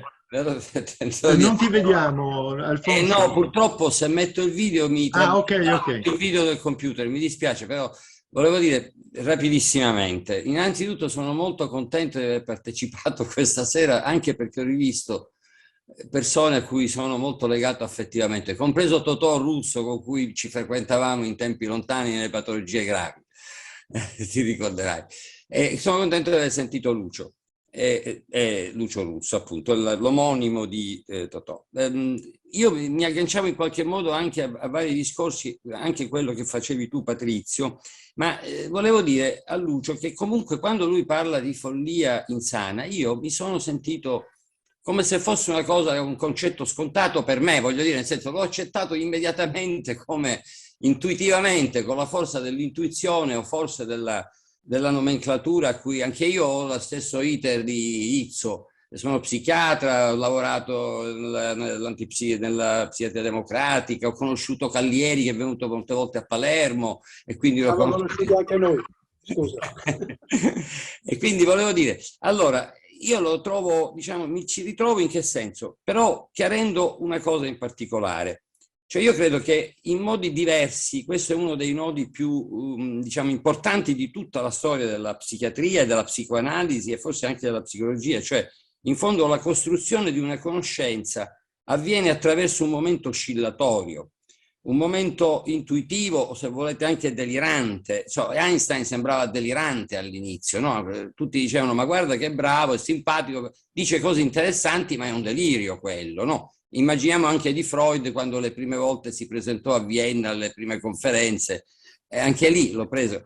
Allora, voglio dire, c'è un momento in cui il caos mentale, il disordine, o se volete l'aspetto, diciamo, folle in senso poetico, lirico, ma anche filosofico, prelude poi a un riordino. Vi ricorderete, per chi fa fenomenologia, i vecchi due concetti di Verstehen e Erklaren, no? Comprendere e capire. Allora, comprendere lo si fa in un modo che è fenomenologico, che è quello di immergersi. Erklaren è costruire, fare un costrutto. Allora, fra la posizione schizoparanoide e depressiva, farsi penetrare dal paziente, io credo che sia indispensabile nel nostro lavoro e credo che lo facesse anche Freud ampiamente. Il paziente si aspetta che noi manteniamo una parte pensante, naturalmente. Quindi noi, a patto che possiamo essere capaci di trasformazione, a patto che possiamo essere capaci di mantenere un rapporto con la pensabilità, cioè con la possibilità di mantenere un modo di simbolizzare quello che poi avviene, quindi di trasformare l'esperienza. Anche con Rao, se vi ricordate, il matema e il patema, no, il patema e il matema. Allora, la possibilità di vivere in uno stato dissoluto, ma anche la possibilità poi di poterlo magari in un tempo diverso, talvolta anche molto diverso. Certe volte per capire una situazione di un paziente che mi stravolge la mente ci metto moltissimo tempo, poi arrivo a un punto, magari dico la cosa più semplice che esista, ma è quella fondamentale. Allora, voglio dire, in questo senso volevo chiedere a Lucio se lui ammetteva, no, pensiamo per esempio alle allucinosi, io sono molto attento ai fenomeni allucinosici, anche ovviamente non gravi, ma comunque i fenomeni allucinogeni fanno parte del controtrans, fanno parte dell'identificazione proiettiva, in ogni caso sono un momento particolare di anche, diciamo, di entrare in uno stato, un funzionamento, ecco, folle, non psicotico nella misura in cui la differenza, lo psicotico rimane dentro a un'unica modalità. La possibilità, credo, è quella di avere una doppia modalità di funzionamento. Volevo proporre questo a Lucio, ringraziandolo e salutandolo anche con affetto per tante volte del passato. Grazie. Grazie. E grazie a tutti. Lucio, a te adesso. Ho 5 minuti. Di quello che devi dire, te ti ascoltiamo volentieri. Porca miseria. Allora, da dove devo intervenire? Senti, vediamo un po'. No, sto cercando quale sono dopo Paolo Cutufo. Mavi Sanzione. Sentite, io voglio fare già proprio una premessa che penso possa interessare tutti, me compreso, una premessa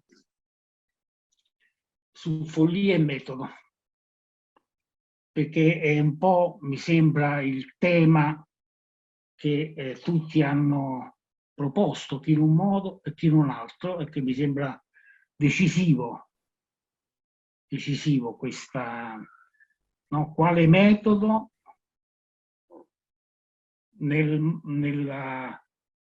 possiamo dire quale metodo con la follia.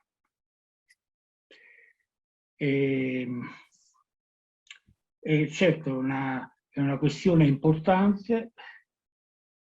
Innanzitutto una premessa importante che faccio è che in fondo, dal mio punto di vista, rispetto alla realtà esterna, rispetto al mondo sociale, rispetto agli stessi filosofi, questo per Ezio lo dico, rispetto per gli accademici, eccetera, tutto il mondo esterno, e Freud ben lo sapeva ed è stato molto, forse troppo prudente.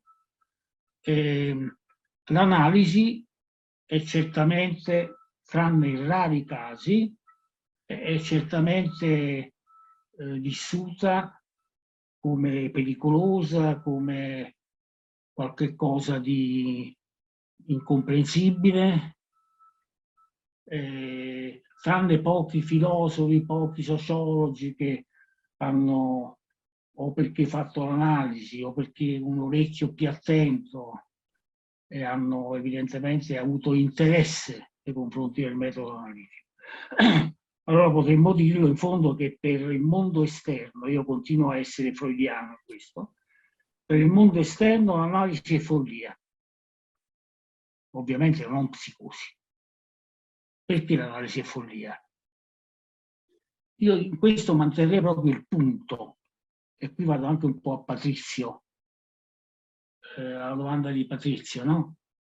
E cioè che non possiamo non tener conto del fatto che sia pure la libere associazioni l'ascolto ugualmente fluttuante fanno parte del metodo classico, il problema è cosa diventano queste due funzioni di ascolto e parola, questo scambio di ascolto e parola nel momento in cui escono fuori dal modo ordinario di considerarli. No, perché se noi consideriamo le libere associazioni e l'ascolto ugualmente fluttuante all'interno del metodo classico, all'interno del metodo classico sappiamo dove vanno a finire, no? C'è un punto in cui si raggiunge il massimo, si raggiunge il significante chiave, la rappresentazione chiave, segnalo rappresentazione, e quello è il momento in cui l'analista verbalizza, e quello è il momento in cui quella rappresentazione si lega al preconscio, diventa verbo e diventa coscienza. Questo è il metodo classico. Io sto proponendo che se inseriamo la follia, che non è la psicosi, e questo è importante, poi chi non ci crede, va bene, potremmo discutere, ma insomma, l'ho anche detto, la psicosi è una struttura, come dire, che ha una sua logica strutturale, mentre che si chiama psicosi anche in psichiatria, che si chiama psicosi anche ovviamente nevrosi e psicosi, per carità, in psicanalisi, ma la follia non è né nevrosi né psicosi, non è una diagnosi. Ecco, io vorrei che questo sia chiaro. Dal mio punto di vista, il termine follia, tanto più sana insania, perché come dice Bion c'è anche la follia psicotica, ma quello è un altro discorso, io non vado verso questo termine, ma la sana follia, che sarebbe il buon uso della follia. Che significa il buon uso della follia? Utilizzare lo smembramento del racconto, sia che questo sia racconto del sogno, sia che questo sia racconto in analisi. Voi tenete presente la noia di pazienti che raccontano? Cioè, pazienti che mettono al centro del loro discorso egocentrico il primato dell'io che racconta. E non se ne esce più. Probabilmente l'analista non sopravvive da questo punto di vista, tante volte è capitato, no? Ma allora, da questo punto di vista, io mi sono sempre chiesto, prima domanda, perché ci sono pazienti il cui io racconta? Che cosa stanno nascondendo? No, siamo analisti, il nostro orecchio è abituato a questo, no? Sappiamo che la noia ripetitiva di un racconto, analogo al racconto ripetitivo e noioso di un sogno, non c'è cosa più noiosa che ascoltare il racconto di un sogno. Non c'è cosa che uccide di più la illuminazione, la potenza illuminante di un sogno che raccontarlo. Va bene? Allora, da questo punto di vista, perché non pensare che nel momento in cui se riusciamo a inserire nell'ascolto e anche nella nostra parola, parte da noi,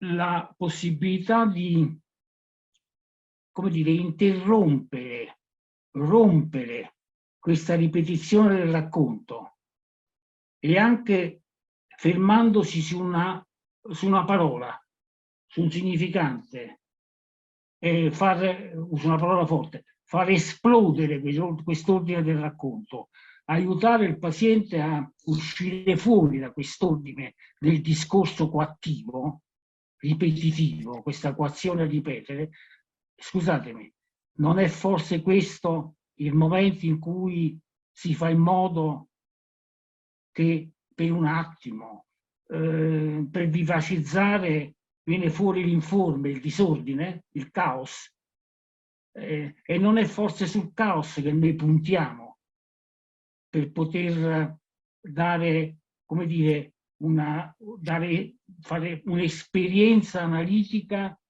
che è fuori dall'ordinario?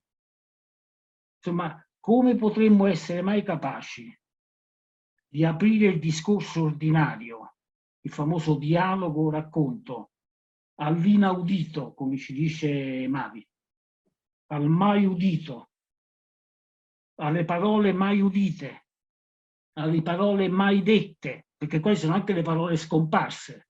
Ci sono parole scomparse, parole che alcuni nostri pazienti non hanno mai udito, perché non sono state mai pronunciate, perché pronunciarle significava l'angoscia di rompere un ordine costituito. E tuo padre non lo si può dire, perché quel padre non è il padre naturale. E allora forma l'angoscia di sapere, ma allora chi è mio padre? E questo può portare a una forma evidentemente di caos interno, no? Di disordine. Quindi non si può pronunciare parole interdette. Di questo non si parla. Di questo non si parla, perché c'è il rischio veramente di una rottura psicotica. Ma allora il mio interrogativo è questo. Come fare? Che tipo di alleanza creare con il paziente nel momento in cui c'è questo pericolo? Per cui l'alternativa è o rinunziare all'analisi per essere onesti e dire questa relazione non funziona, qua parlo di relazione, vada da un altro analista, lo dico in modo semplice, ma anche onesto, capita, perché no, capita, deve capitare, oppure l'analista intuisce che qualcosa può funzionare, no? Qualcosa può funzionare, cioè aiutare il paziente a entrare in contatto con le parole mai udite, quindi mai udito, con le parole interdette che provocano un soffocamento della sua vita, attraverso quello che io chiamo la possibilità di un'alleanza trasferale, controtrasferale, relazionale. Relazionale, qui la relazione che è importante, no? Relazionale che significa? Che analista e paziente fanno parte di uno stesso sistema, sono sottosistemi di uno stesso sistema, all'interno di una stessa relazione, ma è lì che circola la follia.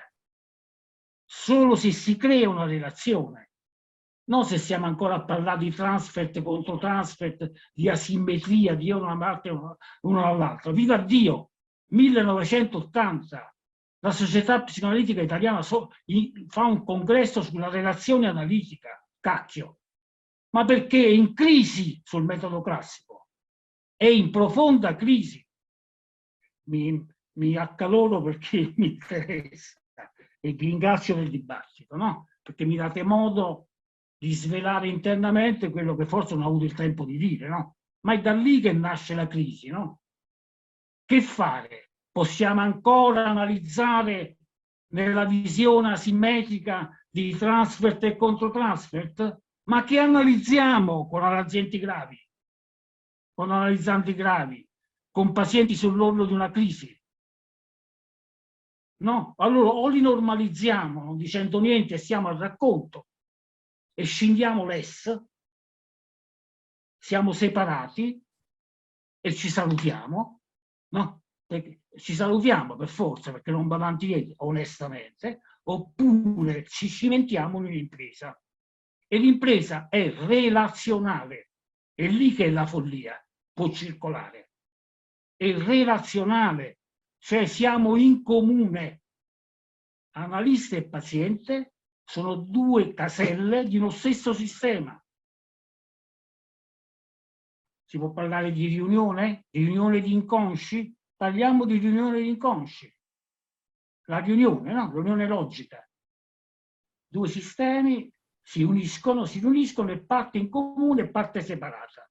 La parte separata si chiama rapporto, io e te, la parte in comune si chiama relazione, ed è lì che affonda la follia, non la psicosi, cioè è in quel momento che attraverso la relazione può circolare l'inaudito, può circolare l'impossibile, che non significa rappresentarlo, significa farlo circolare nella relazione. Ora, è evidente che io ho parlato anche di pericolo, no? Perché non dirlo? Nel senso che si può bloccare tutto, no? Che la relazione non esce dal suo circolo vizioso, non va nel rapporto, non alimenta la differenziazione, non alimenta la separazione, quindi non alimenta l'individuazione. E allora si rimane imbottigliati. La follia diventa follia deimbottigliata. Questo è un rischio, però bisogna anche sapere che se un analista, dal mio punto di vista, è un analista analizzato, che è capace di autoanalisi, ha la possibilità, non la certezza, di poter stare sempre con un piede nella differenziazione, nella realtà che gli serve in questa oscillazione, non so chi parlava di oscillazione, di poter gestire questa oscillazione. Ma questo non lo dico io, questo lo dicono grandi analisti, sia chiaro. Lo dice come si chiama? Vabbè, Feridà sicuramente, ma altri analisti, no? Questo di mettersi nel livello da cui parla il paziente. Questo mettersi nel livello da cui parla il paziente significa a livello relazionale di essere il paziente, di stare sul livello del funzionamento psichico del paziente. Se il paziente delira, l'analista delira. Costruzioni e analisi, di questo ci parla, no? Si parla anche di questo, lì andrebbe sviluppato. Ogni costruzione è delirio. Parte dalla possibilità, dalla capacità dell'analista, attraverso lo slegame, cioè la follia intesa come smembramento dei confini, no? Di sconfinare nell'altro, nel funzionamento. Questo è l'uso della sana insania, no? Sconfinare nell'altro, andare oltre i confini, andare oltre ciò che è l'ordine costituito, di andare oltre ciò che è la parola socialmente costituita, scardinare queste certezze, scardinare la certezza del pensiero, la fede in quella teoria. Quella è sanità, porca miseria, quella è sanità. Ma quando Nietzsche e lo stesso Cacciari e altri sono filosofi, d'accordo, Nietzsche è uno psicologo, ma ci dicono, e non solo loro, c'è anche quel maestro meraviglioso che è l'analista, porca miseria, vabbè, il caso Schreber è interessante che analizza Freud, ma dicevo, quando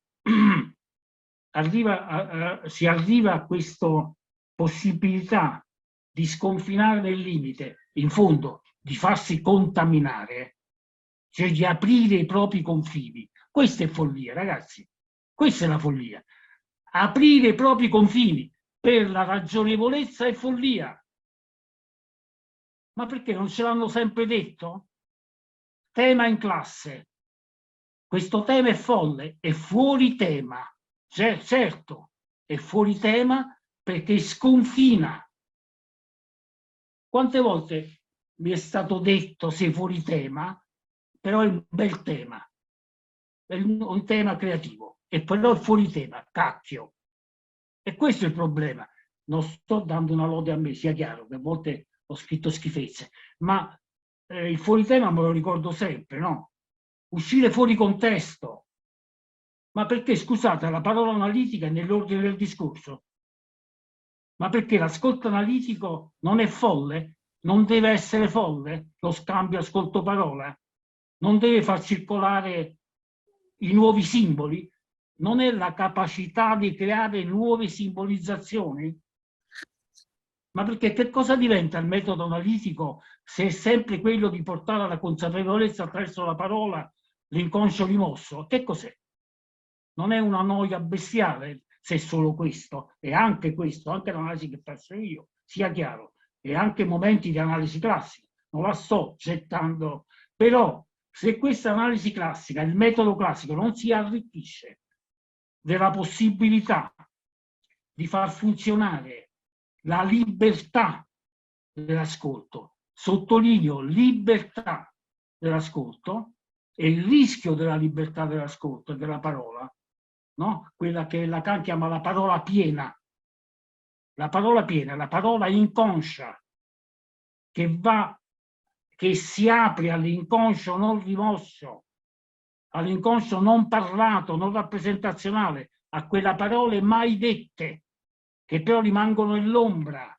Ma cosa possiamo mai fare se non utilizzare questa libertà di uscire fuori tema, fuori del discorso, no? Di entrare in una libertà associativa? Questo lo dice Mazzucano in un bellissimo discorso, far parlare la propria follia. Consiglio di leggerlo, far parlare infanzia e follia, far parlare la propria follia, come momento generativo di un'analisi, no? Momento in cui si scardino le regole noiose della libera associazione, dire tutto ciò che ti viene in mente. Passa il paradosso, no? Libera associazione, però devi dire, no? E quindi il dire diventa scandito da questa regola.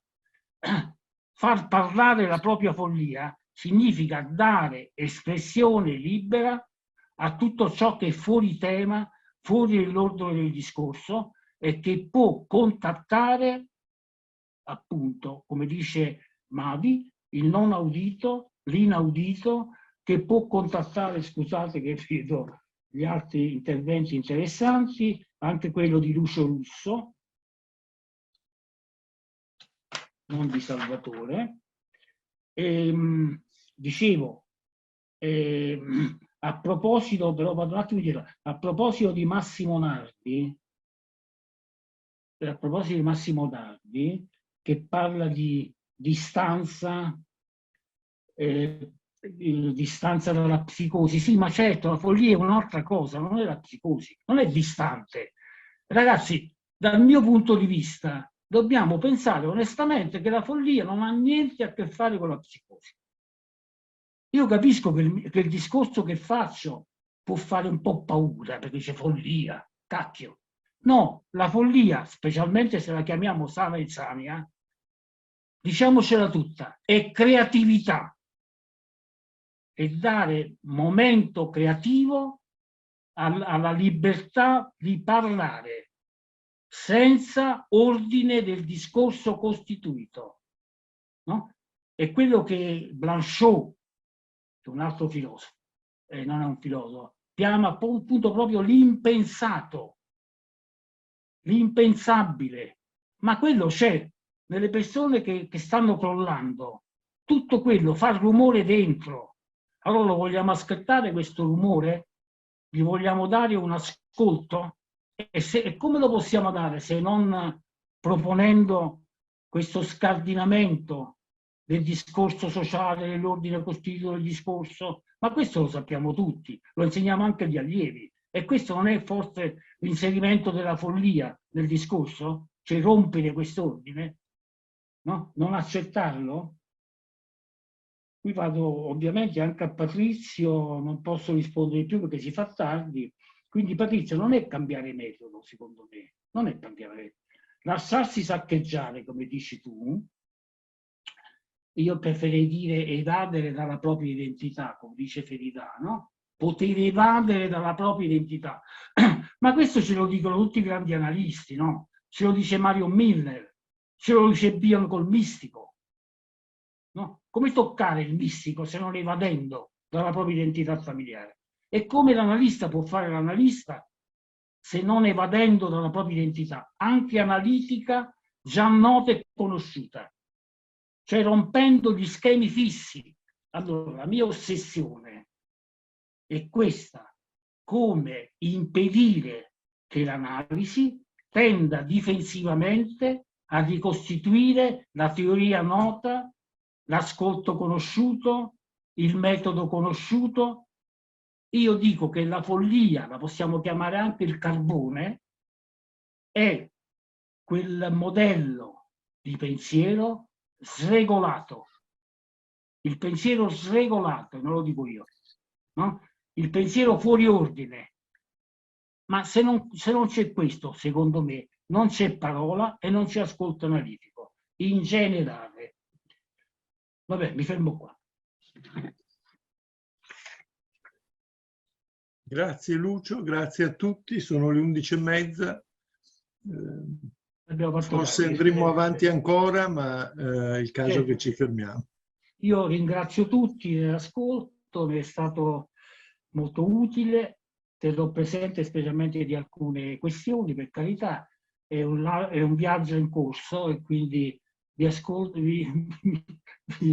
vi ringrazio della pazienza con cui avete ascoltato.